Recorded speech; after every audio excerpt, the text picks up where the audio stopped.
KTR quash petition ను high court తోసిపుచ్చింది. దీంతో కేటీఆర్ సుప్రీంకోర్టును వెళ్లే యోచనలో ఉన్నారు. హైకోర్టు నిర్ణయం అనంతరం నందినగర్లో కేటీఆర్ నివాసానికి బీఆర్ఎస్ నేతలు చేరుకుంటున్నారు. మాజీ మంత్రి హరీష్ రావు, ఎమ్మెల్సీ కవితతో సహా మాజీ మంత్రులు, ఎమ్మెల్యేలు, మాజీ ఎమ్మెల్యేలు కేటీఆర్ ఇంటికి వెళ్లారు. ఈ మేరకు న్యాయ నిపుణులతో కేటీఆర్ చర్చలు జరుపుతున్నారు.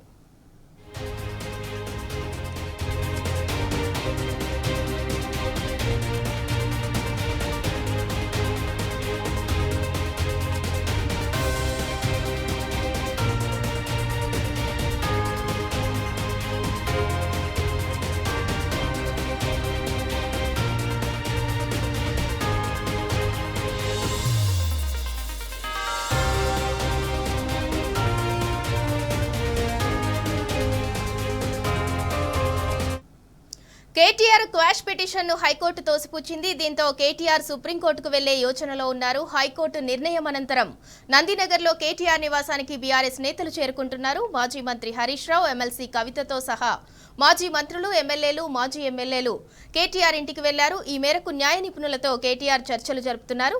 ఇక ఇదే అంశానికి సంబంధించి మరింత సమాచారం మా ప్రతినిధి లివిల్ అందిస్తారు. లివిల్, చెప్పండి.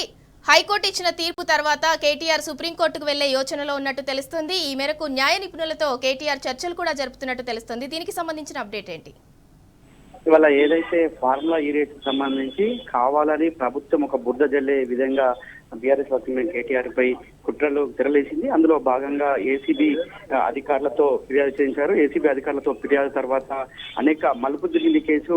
కావాలని ఒక కుట్రపూరిత రాజకీయ కక్షలో భాగంగా ఈ కేసును ఏసీబీ విచారణ చేపడుతుందని చెప్పారు. అంతేకాకుండా లీకులు ఇస్తూ కొన్ని మీడియా సంస్థలు కావచ్చు, కొంతమంది నాయకులతో అనేక అనుమానాలు సాధించే విధంగా ఈ కేసుకు సంబంధించి మాట్లాడిపించడం ఇవన్నీ చూడొచ్చు. అయితే ఈ నేపథ్యంలోనే బీఆర్ఎస్ వర్కింగ్ ప్రెసిడెంట్ కేటీఆర్ హైకోర్టును ఆశ్రయించారు. హైకోర్టును ఆశ్రయించి క్వాష్ పిటిషన్ వేశారు. ఇది అక్రమ కేసు, ఇందులో ఎలాంటి అక్రమ లావాదేవీలు జరగలేదు. స్వయంగా రాష్ట్ర మంత్రి అంటే పొన్నం ప్రభాకర్ రాష్ట్ర మంత్రియే ఇందులో ప్రొసీజర్ ల్యాబ్స్ మాత్రమే ఉన్నాయి, ఎలాంటి అవినీతి జరగలేదని స్వయంగా మంత్రి చెప్పారు. అవన్నీ కూడా బేస్ చేసుకొని హైకోర్టులో క్రాస్ పిటిషన్ చేశారు. అయితే క్రాస్ పిటిషన్ సంబంధించి ఇరువురు వాదనలు విన్నారు. జడ్జి వాదనలు విని ఇద్దరి వాదనలు విన్న తర్వాత ఏసీబీకి సంబంధించిన వాదనలు ఏకీభవిస్తూ క్వాష్ పిటిషన్ ను కొట్టేశారు. ఈ నేపథ్యంలోనే ఇవాళ బీఆర్ఎస్ వర్కింగ్ కేటీఆర్ ఇటు లీగల్ అడ్వైజర్స్ తో ప్రత్యేకంగా సమావేశమయ్యారు. బీఆర్ఎస్ మాజీ మంత్రి ఎమ్మెల్యే హరీష్ రావుతో పాటు ఎమ్మెల్సీ కవిత, పలువురు బీఆర్ఎస్ సీనియర్ మాజీ మంత్రి జగదీష్ తో పాటు పలువురు సీనియర్ మాజీ మంత్రులు ఇక్కడే ఉన్నారు. వీరంతా కూడా చర్చిస్తున్నారు. అంటే భవిష్యత్ కార్యాచరణ ఏ విధంగా ఉండబోతుంది, సుప్రీం కోర్టుకు వెళ్తే ఏ విధంగా ఉంటుంది, ఇవన్నీ కూడా ప్రత్యేకంగా ఇక్కడ న్యాయ నిపుణులతో మాట్లాడుతున్నారు. భవిష్యత్తు కార్యాచరణపై కూడా చర్చించారు.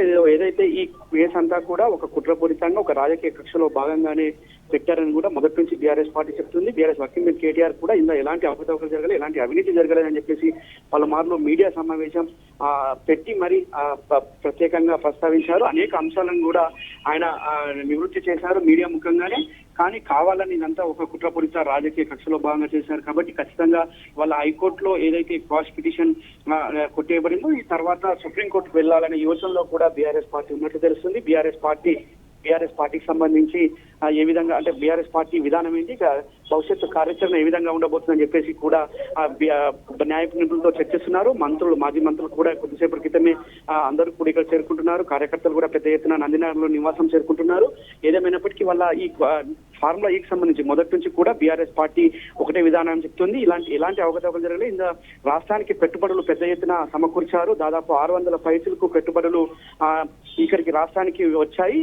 కేవలం 47 కోట్లు మాత్రమే ఇలా ఏదైతే రద్దు చేసుకోవడం వల్లనే ఇవంతా కూడా పోయాయి అని చెప్పి చెప్తున్నారు. అలాంటి ల్యాబ్స్ ఏదైతే దీనికి సంబంధించి ఫార్ములాకి సంబంధించి ఉన్నాయో కొంత ప్రొసీజర్ లో ల్యాబ్స్ ఉన్నాయి. అది కావాల్సి అప్పుడున్న ప్రభుత్వం రద్దు చేయడం వల్లనే ఇదంతా కూడా 47 కోట్లు కూడా లాస్ వచ్చింది. లేదంటే మరో 600 నుంచి 700 కోట్లు కూడా పెట్టుబడులు వచ్చేది. ఇవన్నీ కూడా కావాలని ప్రభుత్వం చేసిన కుట్రలో భాగంగానే ఒక పొలిటికల్ రివైవ్ లో భాగంగానే ఈ కేసు అంతా కూడా మలుపు తిరుగుతుంది. ఈ నేపథ్యంలోనే బీఆర్ఎస్ అసెంబ్లీకి హైకోర్టును ఆశ్రయించారు. హైకోర్టు తర్వాత ఇవాళ ఈ తీర్పు నేపథ్యంలో మరొకసారి ఇటు న్యాయ నిపుణులతో చర్చిస్తున్నారు. భవిష్యత్తు కార్యాచరణపై కూడా మరికొద్దిసేపట్లో ప్రకటించే అవకాశం ఉంది. అయితే సుప్రీంకోర్టుకు వెళ్ళాలి లేదంటే ఎలాంటి నిర్ణయం తీసుకోవాలనే దానిపైన కూడా మరికొద్దిసేపట్లో న్యాయ నిపుణులతో చర్చించి నిర్ణయం తీసుకున్నారు.